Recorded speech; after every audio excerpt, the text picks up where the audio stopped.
괜찮아. 괜찮아요. 괜찮아. Aku hanya memikirkan satu peraturan penting. Kenapa kau lakukan hari ini kalau kau bisa melakukannya besok? Hahaha. A few moments later.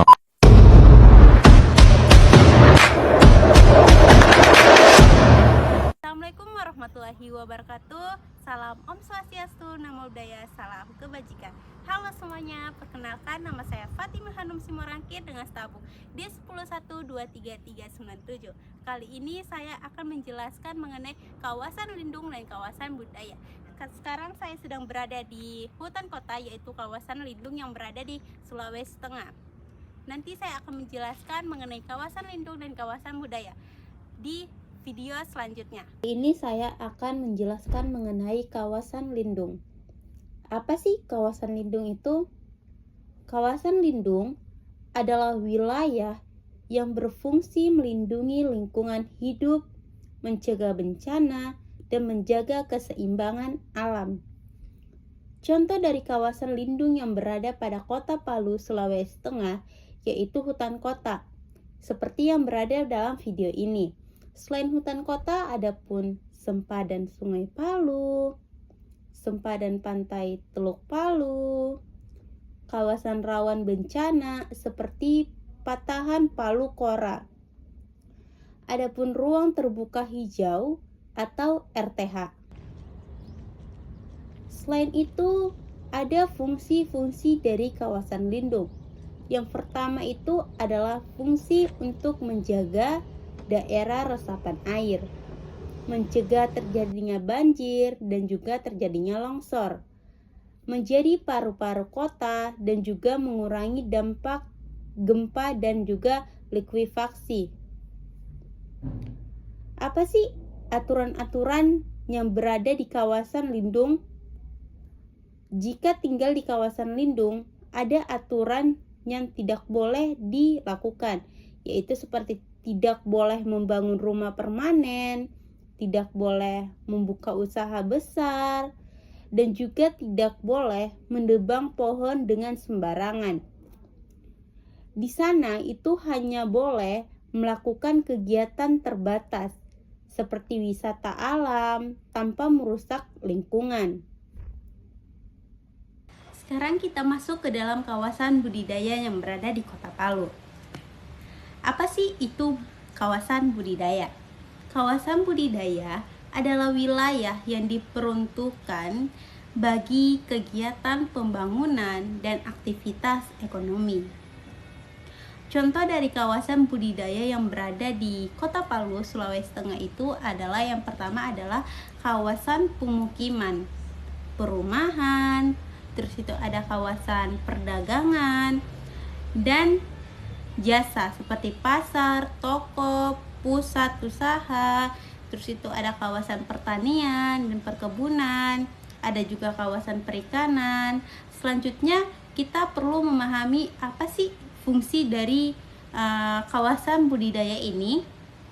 Fungsinya itu antara lain sebagai tempat membangun rumah, tempat membuka usaha, terus itu menjadi tempat kegiatan ekonomi masyarakat. Selain itu juga dapat mendukung pertumbuhan kota kita. Aturan yang berada di kawasan budidaya itu yang jika kita tinggal di kawasan itu, yang pertama itu boleh yang namanya membangun rumah tapi dengan izin. Terus yang kedua itu boleh membuka usaha sesuai dengan aturan. Selanjutnya boleh melakukan kegiatan pertanian. Selanjutnya kita masuk ke dalam perbedaan kawasan lindung dan juga kawasan budidaya. Apa sih perbedaan dari kawasan lindung dan juga kawasan budidaya ini? Kalau kawasan lindung itu fokusnya itu pada perlindungan alam, aktivitasnya itu juga sangat dibatasi, lalu di situ banyak ruang hijau. Kalau pada kawasan budidaya itu dia lebih berfokus pada kegiatan-kegiatan pembangunan, aktivitasnya itu lebih bebas, lebih luas, tapi harus sesuai dengan izin. Terus itu banyak juga bangunan-bangunan usaha, dan juga di situ bisa mendirikan perkebunan, bisa membuka pertanian juga.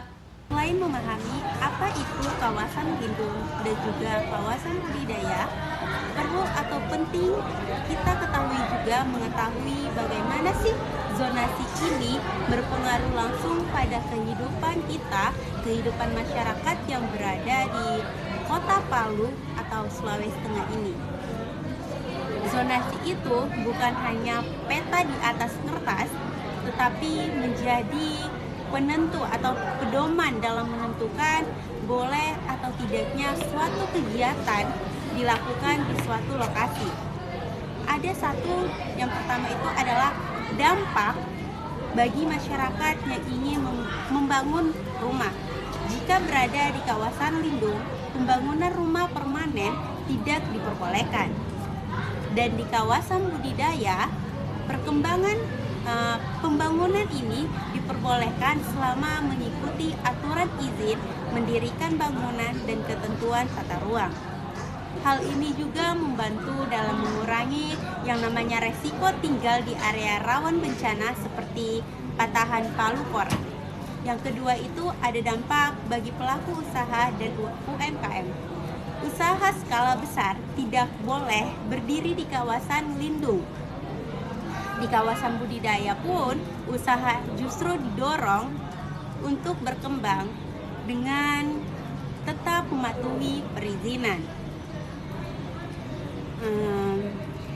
Tentunya zonasi ini memastikan untuk pertumbuhan ekonomi tidak merusak lingkungan dan tetap berkelanjutan. Selanjutnya kita masuk ke nomor 3, yaitu dampak bagi perencanaan fasilitas umum yang berada di sekolah, rumah sakit, pasar, dan fasilitas publik lainnya. Hanya boleh dibangun di zonasi yang diperuntukkan untuk pemukiman atau kegiatan pelayanan umum. Pemerintah tentunya menggunakan peta zonasi untuk menentukan lokasi pembangunan fasilitas baru agar aman dan juga strategis. Sekarang kita masuk ke nomor keempat, dampak terhadap mitigasi bencana di Kota Palu. Kota Palu adalah wilayah yang memiliki potensi gempa, tsunami, likuifaksi. Oleh karena itulah zonasi itu berfungsi sebagai alat mitigasi. Misalnya begini, melarang pembangunan pada di daerah yang berisiko likuifaksi, terus itu menjaga ruang terbuka di sekitar jalur patahan, menata pemukiman agar dia itu lebih aman dari ancaman bencana.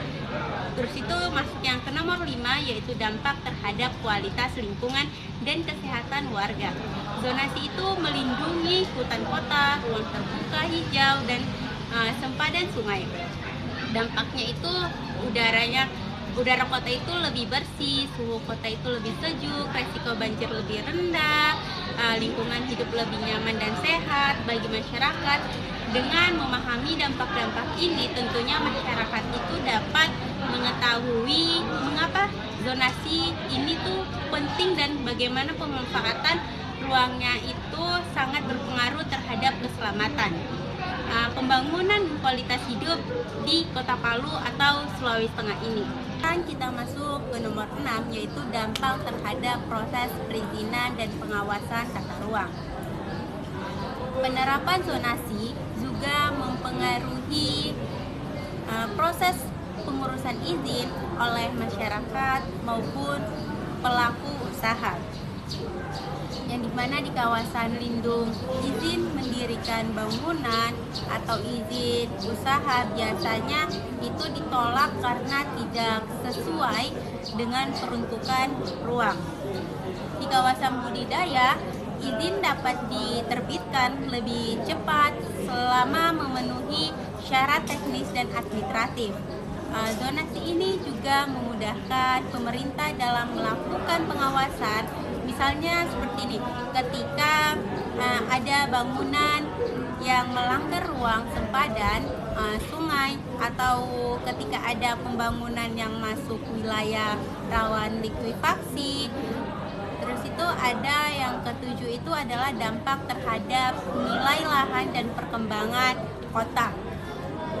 Perbedaan zonasi berpengaruh terhadap nilai ekonomi tanah. Tanah di kawasan budidaya umumnya itu memiliki nilai lebih tinggi karena dibangun rumah, usaha, fasilitas. Tanah di kawasan lindung justru nilainya itu stabil karena dibatasi penggunaannya. Namun pembatasan ini justru menjaga kualitas lingkungan dan keseimbangan tata ruang agar Kota Palu, Sulawesi Tengah ini tidak berkembang secara berlebihan atau tidak terkendali. Terus itu yang ke-8 itu dampak terhadap keberlanjutan generasi yang akan mendatang. Zonasi yang baik tidak hanya mengatur penggunaan ruang saat ini, tetapi juga melindungi kepentingan generasi masa depan dengan menjaga kawasan lindung seperti hutan kota, seperti video yang telah saya perlihatkan, sempadan sungai, dan ruang terbuka hijau. Kota Palu ini memastikan bahwa masyarakat kedepannya, generasi kedepannya itu tetap memiliki lingkungan yang sehat, terus itu resiko bencana dapat diminimalkan sejak dini. Kualitas air, udara, dan ruang hidup tetap terjaga.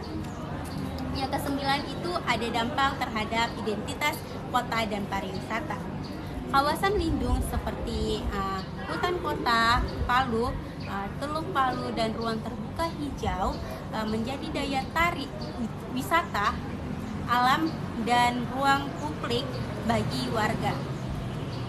Zonasi itu tentu membantu menjaga keindahan lanskap kota dan memperkuat identitas Kota Palu sebagai kota yang mendukung pesisir, pegunungan, dan ruang hijau. Sekian penjelasan dari saya mengenai kawasan lindung dan kawasan budaya. Semoga apa yang saya jelaskan bisa bermanfaat untuk kita semuanya. Saya ucapkan wassalamualaikum warahmatullahi wabarakatuh. Are you down for this?